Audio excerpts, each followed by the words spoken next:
Big breaking news హైదరాబాద్లో భారీ సంఖ్యలో శంకర్దాదా ఎంబీబీఎస్లు పట్టుబడ్డారు.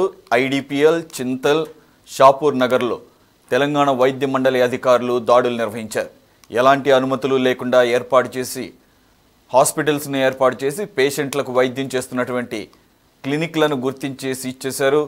అదే క్లినిక్లలో డయాగ్నోస్టిక్ సెంటర్లు అలాగే మెడికల్ షాపులు కూడా ఏర్పాటు చేసి అందిన కాడికి దోచుకుంటున్నట్లుగా తెలిపారు. సోదాల్లో 50 మందికి పైగా నకిలీ డాక్టర్లు పట్టుబడడంతో అధికారులు కంగుతిన్నారు. యాంటీబయాటిక్స్ మందులను సైతం పేషెంట్లకు నకిలీ డాక్టర్లు అందిస్తున్నట్లుగా గుర్తించారు.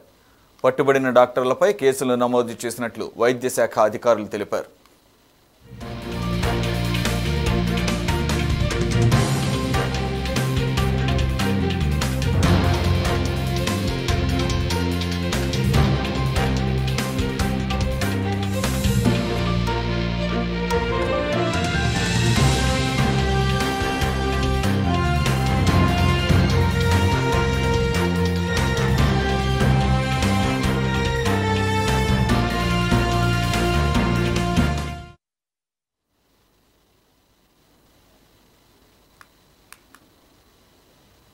చూస్తున్నాం, హైదరాబాద్లో భారీ సంఖ్యలో నకిలీ డాక్టర్లు పట్టుబడ్డారు. ఐడిపిఎల్, చింతల్, షాపూర్ నగర్లో తెలంగాణ వైద్య మండలి అధికారులు దాడులు నిర్వహించారు. ఎలాంటి అనుమతులు లేకుండా పేషెంట్లకు వైద్యం చేస్తున్నటువంటి క్లినిక్లను గుర్తించేసి ఇచ్చేశారు.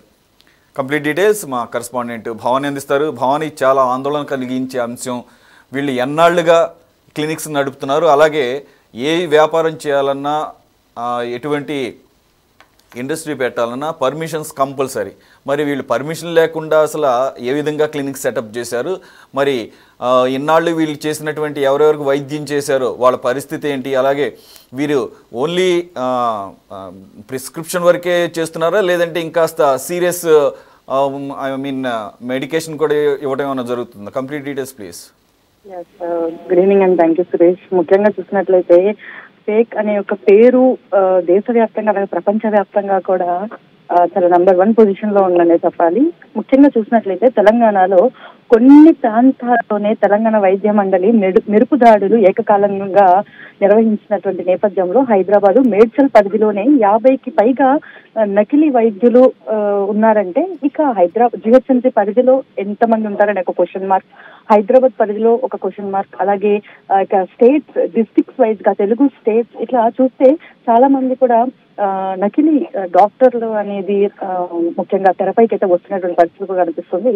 పుట్టగొడుగుల్లాగా ఎక్కడికక్కడ నకిలీగా వైద్యులు అనేది వస్తున్నారు. పర్మిషన్స్ తీసుకొని అంటే చిన్నపాటి ఉపాధి పెట్టుకోవాలన్నా సరే పర్మిషన్స్ తీసుకోవాల్సినటువంటి ఒక డిపార్ట్మెంట్ ని కళ్ళు కప్పి మోసం చేస్తున్నటువంటి పరిస్థితులు కూడా అనిపిస్తుంది. అలాగే ప్రజల ప్రాణాలతో చెలగాటం ఆడితే కూడా ఊరుకోమంటూ కఠిన చర్యలు తప్పవంటూ కూడా తెలంగాణ వైద్య మండలి హెచ్చరించడం జరిగింది.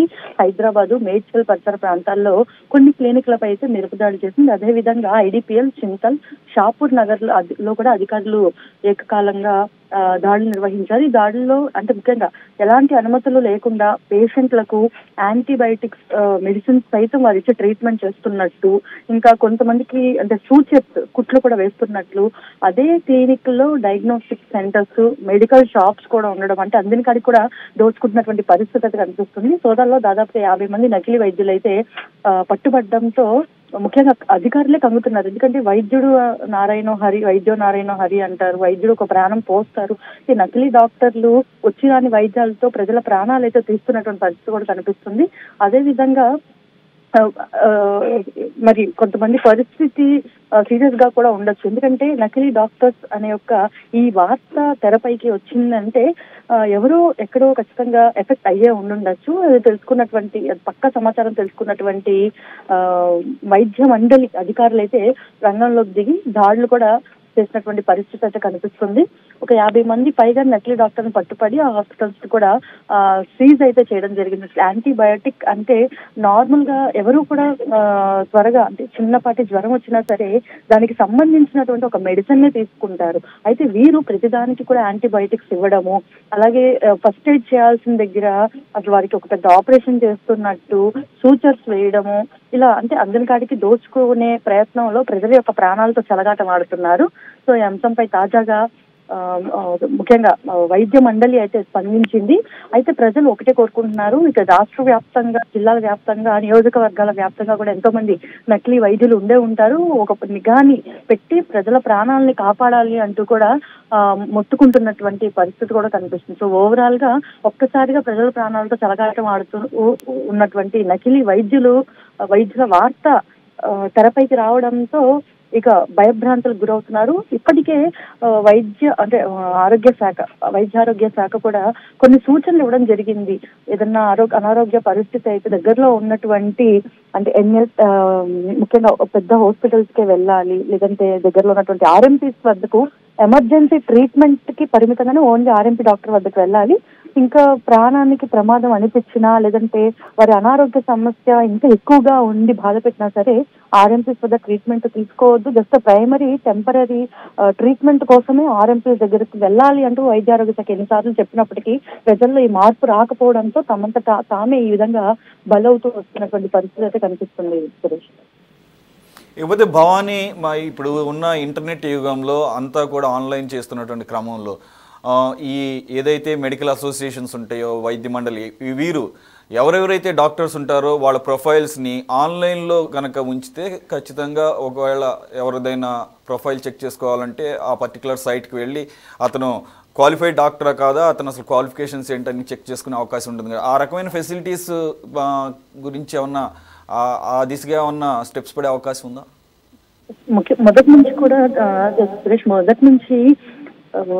ఒక వైద్యుడిని గుర్తించాలి అంటే తనకంటూ ఒక లైసెన్స్ నెంబర్ అనేది మెడికల్ లో ఒక పోర్టల్ ఉంటుంది. ఆ పోర్టల్లో ఆ లైసెన్స్ నెంబర్ ద్వారా అతను డాక్టరా కాదా అనేది చెక్ చేసుకునే పరిస్థితి ఇప్పటివరకు వచ్చింది. అయితే కొంతమంది ఎడ్యుకేటెడ్ పీపుల్ మాత్రము ఆన్లైన్ కన్సల్టేషన్స్ లేదంటే ఒక రిఫర్డ్ హాస్పిటల్స్ కే వారైతే వెళ్ళి ట్రీట్మెంట్ అనేది తీసుకుంటున్నారు. ఇక స్లమ్స్ లో ఉండేవారు కానివ్వచ్చు, లేదంటే వైద్యుల మీద కూడా అంతగా నాలెడ్జ్ లేని వారు, చదువు లేని వారు, పెద్దలు అనే చెప్పాలి, అలాగే పొలం పనులు చేసుకున్న వారు కూడా ఎక్కువగా ఖర్చు పెట్టరు. కాబట్టి ప్రైవేట్ ఆసుపత్రులు అంటే ఇక వారు కూడా ఎంతో కొంత దోచుకుంటారు, అక్కడ ఏమీ లేకపోయినా ముఖ్యంగా టెస్టుల కోసం ఎక్కువగా డబ్బులు దోచుకుంటారు అనే ఒక భయం అనేది ఉండిపోయింది ప్రజల్లో, సామాన్య అలాగే దిగువ మధ్యతరగతి అలాగే పేద ప్రజల్లో ఈ అనుమానాలు అనేది ఉండిపోయినటువంటి ఈ నేపథ్యంలో ఇదే అదునుగా క్యాష్ చేసుకున్నటువంటి ఆర్ఎంపీ డాక్టర్స్, నకిలీ డాక్టర్స్ పుట్టగొడుగుల్లాగా ఎక్కడికక్కడ క్లినిక్స్ అయితే పెట్టేస్తున్నటువంటి పరిస్థితి కూడా కనిపిస్తుంది. అయితే ఈ అంశం పైన ఒక చర్చ అనేది గతంలో నుంచి కూడా జరుగుతుంది. ఈ డాక్టర్ సర్టిఫైడా కాదా అనే అంశం పైన ఒక సర్టిఫికేట్ ని కూడా ప్రతి క్లినిక్స్ లో ఇస్తున్నారు. ఇప్పుడు ఆ సర్టిఫికేట్స్ ని కూడా నకిలీగా క్రియేట్ చేసుకుంటున్నారు. కాబట్టి ఎవరు నకిలీ, ఎవరు అసలైన డాక్టర్ అనేది తేల్చుకునే ఆ పనిలో కొంత పబ్లిక్ అనేది కొంత కన్ఫ్యూజన్ కి గురవుతుంది.